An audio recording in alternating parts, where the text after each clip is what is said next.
Hey ladies, happy Sunday. I hope you all had a good weekend. Kudos to those of you who are out there hustling away. I love seeing it. Makes me happy for all of you. Let me just answer a couple of questions about sort of the non-traditional enrollments for people. So if a person comes along and wants to just buy thieves or whatever, all you have to do is go into, just like you would where it says to enroll a member, it says member or retail. All you got to do is click on retail and turn around and you can let them shop away. So yes, they are going to be paying a higher price for that, but it is what it is. So they can freely shop off of the catalog or the page doing it that way, and you can have them enroll themselves. So I do have some customers that choose to pay the 24% premium rather than enroll in a membership. Okay, so you do have that option. Option number two, so this is kind of like good, better, best. Okay, so that's good. You get 24% when they buy retail, you make the profit margin on that, okay? The next option is if it's somebody that I know, friends or family or potential customers or somebody that I've been working on, I always allow people one order under membership pricing that I'll place under my account. I don't let them do it a second or a third time because that's giving out the wrong message and it's unfair to your customers who have enrolled. So what I will do is I'll place an order from time to time and I'll add people's things in it for them and then ship it directly to them. And I charge them the shipping, the tax, everything on that. But they're still getting, obviously, the 24% discount. So that's another option. You can do cash and carry. So if you want to buy some items and put them out and sell them at your different events, you can. I don't recommend that because every setup that I've done has been completely and totally different. So sometimes they want thieves, sometimes they want lavender, sometimes they want the thieves cleaner. Best bets if you want to carry a little stock would be bottles of thieves and a couple of bottles of a thieves cleaner. But then you got to get into the pricing. You got to make sure that you're charging for the shipping and handling and that sort of thing. So just different options for you to think of. The best option, obviously, is to ask them if they don't want to do the whole starter kit. And a lot of people may not want to. They might want just certain specific things. They can always bypass that by doing the $35 fee. And I think of that sort of as like Costco's. If you go into Costco's or some of the big box stores, you can't shop without a membership. So that membership is entitling them to you educating them, customer service, the education piece, a lot more than you get from your annual $35, $50 Costco fee. So, and with the Costco fee that they're paying for us, they are getting quite a few little items, including a bottle of Stress Away that's probably about, I would say, if we offered it in a 5 ml, it would be $17. Add your other things in there and you get to that $35 pretty quick. So I don't see that as a bad option at all, but I do get why some people don't want to do that. But if they're going to be ordering on a regular basis, it just makes good sense. But I don't have a problem putting an order in one time for people. But you make sure that you keep their information and that you're following up with them. You can also put people that you do either retail or one-time orders for into the project broadcast system to be educating them while they're making their decision as to whether they're going to reorder. So if somebody, for example, buys a bottle of Thieves Cleaner, put them into the project broadcast under Thieves, and they will get all the information on the Thieves starter kit, and they get all the information on how to make various cleaning products, scrubs, different things for their home. So there's that. When the question comes up about our competition, and doTERRA is always the most frequent one. doTERRA mentions us by name when they are training their people. We do not do the same in return. Young Living employed the executives of doTERRA about 10 years ago.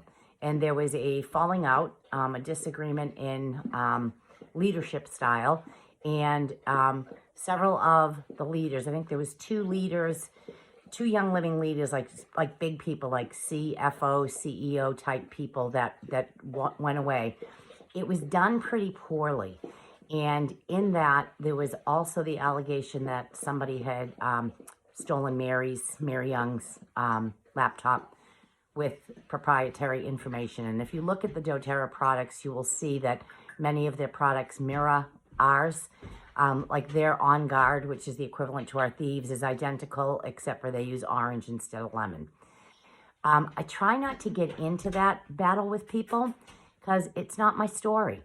And I feel like Gary Young was a very intense person. My guess is he was probably difficult for people to work with. Really brilliant people often are. So whether I'm responding to doTERRA or anything else, my answer is pretty consistent. There is no other company out there that's been making essential oils for 25 years, period. The second issue, the second bullet point that I make is we are the only essential oil company that owns their own farms. So doTERRA has chosen a very different model. And in 10 years, they have done very well profit-wise, but have chosen not to put that into their own farms. So what they do is they subcontract, in Asia, in the Middle East, in Europe, in different places, and they get their oils that way. It definitely poses a quality issue because it's not just that we own and grow our own things. It's the fact that we do quirky things like lavender's got to wait 4 hours after it's been picked to let all of the terpenes settle out into the plant so that you're getting a higher yield of certain things than other people are. And people in the industry, even aromatherapists who hate to give any kudos to any company that's MLM, will tell you that our lavender is superior. We hand pick and choose our seeds from one year to the next with the crop based on who and what did well, and we hybridize that. So instead of having just the same lavender plant year after year that's got the same genetic configurations, we are constantly putting together and coming up with the best hybrids. We're pretty neurotic about what goes into our oils and how we harvest them. And having gone out now to a couple of the farms and been part of the harvest and watching what goes on, the QA process, the quality process that goes on is pretty intensive. And they're batch tested continuously throughout the batch. What I liked the most when I went to the Idaho farm was Highland Flats, there was an entire warehouse of oil that had been discarded because it didn't meet the standards or the percentages that we needed for the components for different oils. So there were literally, I'm going to guess, like a couple of 100 barrels, like those big barrels that you'd see like with gasoline in them is the only thing I can think of to explain them. But these big, huge barrels were out there and kind of stacked floor to ceiling, and they were labeled with all those that had been rejected. The reason that they weren't discarded was because they thought there may be some alternative use for them somewhere from an environmental perspective. So what Young Living has been doing is the batches that we won't use to bottle still have value on a farm situation for pesticides and various things like that, so that they're in partnerships with different folks in Utah and Idaho as to how we can recycle essential oils and put them back into the ground. What's their value? So a batch of Thieves that has been rejected, would it be helpful for a farmer as a pesticide? That sort of thing going on. So I think that level of quality and detail is pretty unheard of in the industry. So when folks get into why are they different, it really is about the brain power behind them and the amount of research that we put into. We also have designed all of our own distillation equipment and have sold some of that to some of these folks. So we're kind of ahead of the pack when it comes to the knowledge. So I never get into the he said, she said, and why one is better than the other. I think doTERRA oils are okay. I used them before I used Young Living. I did not see any change significantly in any of our health from it. They didn't change my life. They didn't wow my life. So, to me, they're just not of the same caliber from a quality perspective. Are they bad oils or harmful oils? I don't think so. I just don't think there's anything particularly magical about them. And I really feel like what we have is kind of magical. I will share with you just a really, really, really quick story of something really intense that happened to me this weekend at the event that I was at. And then Jack will remind me that I have to answer Laura's question about why you put oils on the soles of your feet, so I don't forget. It's good to have a sidekick. So I had this woman that came in. I was doing Zytos this weekend. I did a crop, small crop of about 15 women at this place up in Pasco, Rhode Island. And there were a couple of women there who had had some pretty traumatic life events occur. So this one particular woman came in and she sat down and she had a bad dystonia. So she was in constant movement like this, like a spasticity. It was horrible. It was so hard to sit there and talk to her and not feel her pain and humiliation and just how she'd get through the day. It was exhausting just watching her.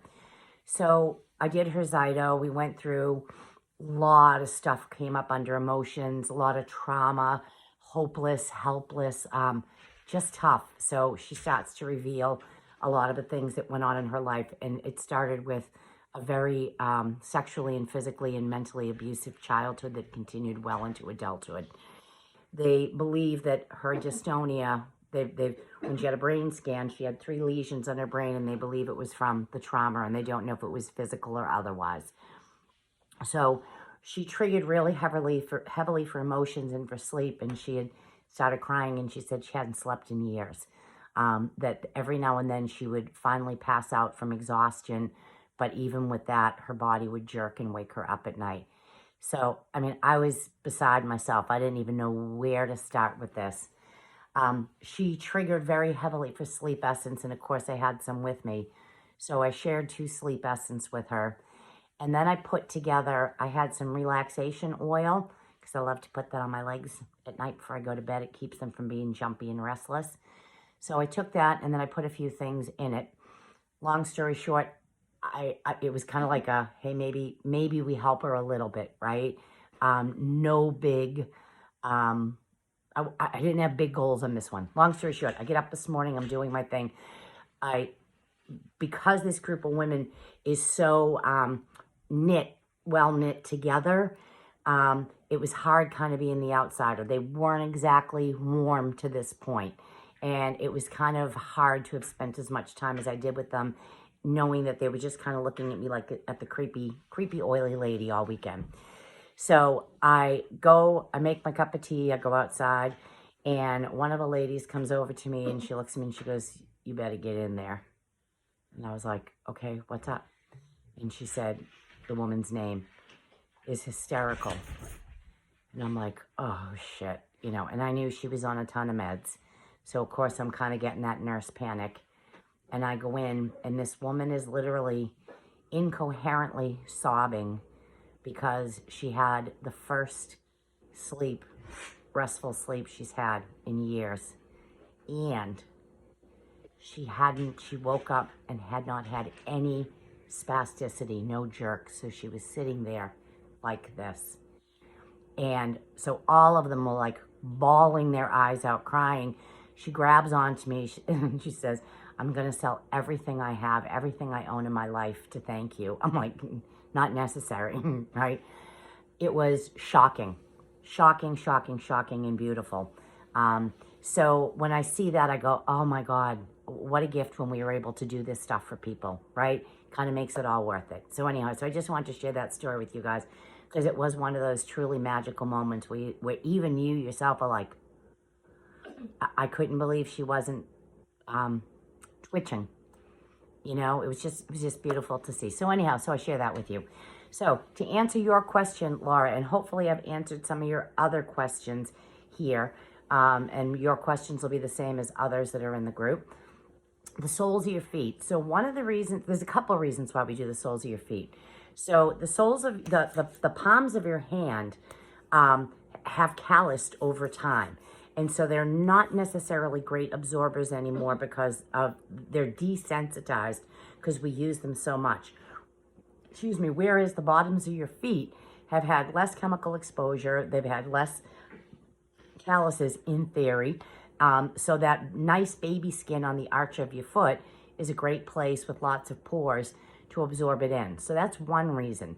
The other is reflexology. So if you look online or in the group and you put in search for reflexology, you will see that at the bottom of the foot, there is, through reflexology, through Chinese medicine, through several Western, non-Western schools of thought, our organs are correlated with different parts on our foot, our spine, our organs, all of it. So applying things to the bottom of your feet is believed to be highly effective in getting it to that organ in a very quick way through the meridian system. That's why we use them.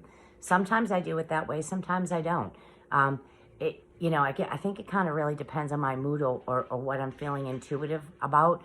Do I put it directly on someplace? Do I put it on the bottom of my feet? I don't know which is better. I know the soles of the feet works really well for kids. And I know lots of adults that swear by it, would never dream of putting oils anywhere else other than their feet. So it's one of those things, not a bad idea to teach. Not really sure when the rationale for one versus the other is better or best. But it's an option. When I start teaching people oils in the beginning, I basically just tell them, just get them in a roller and get them on your body. One of the big things that came up this weekend was somebody bought a bottle of Panaway at retail price at a vendor event and was never told to use a carrier oil with it, knew nothing about putting it on her feet, knew nothing at all about the oil. And I'm thinking she paid $50-something, and she was already halfway through the bottle 2 weeks later and never even knew anything about a carrier oil. I'm much more focused on that we are getting the information out there to people on how to make these oils last as long as possible, how to use them safely, and educating folks in that way.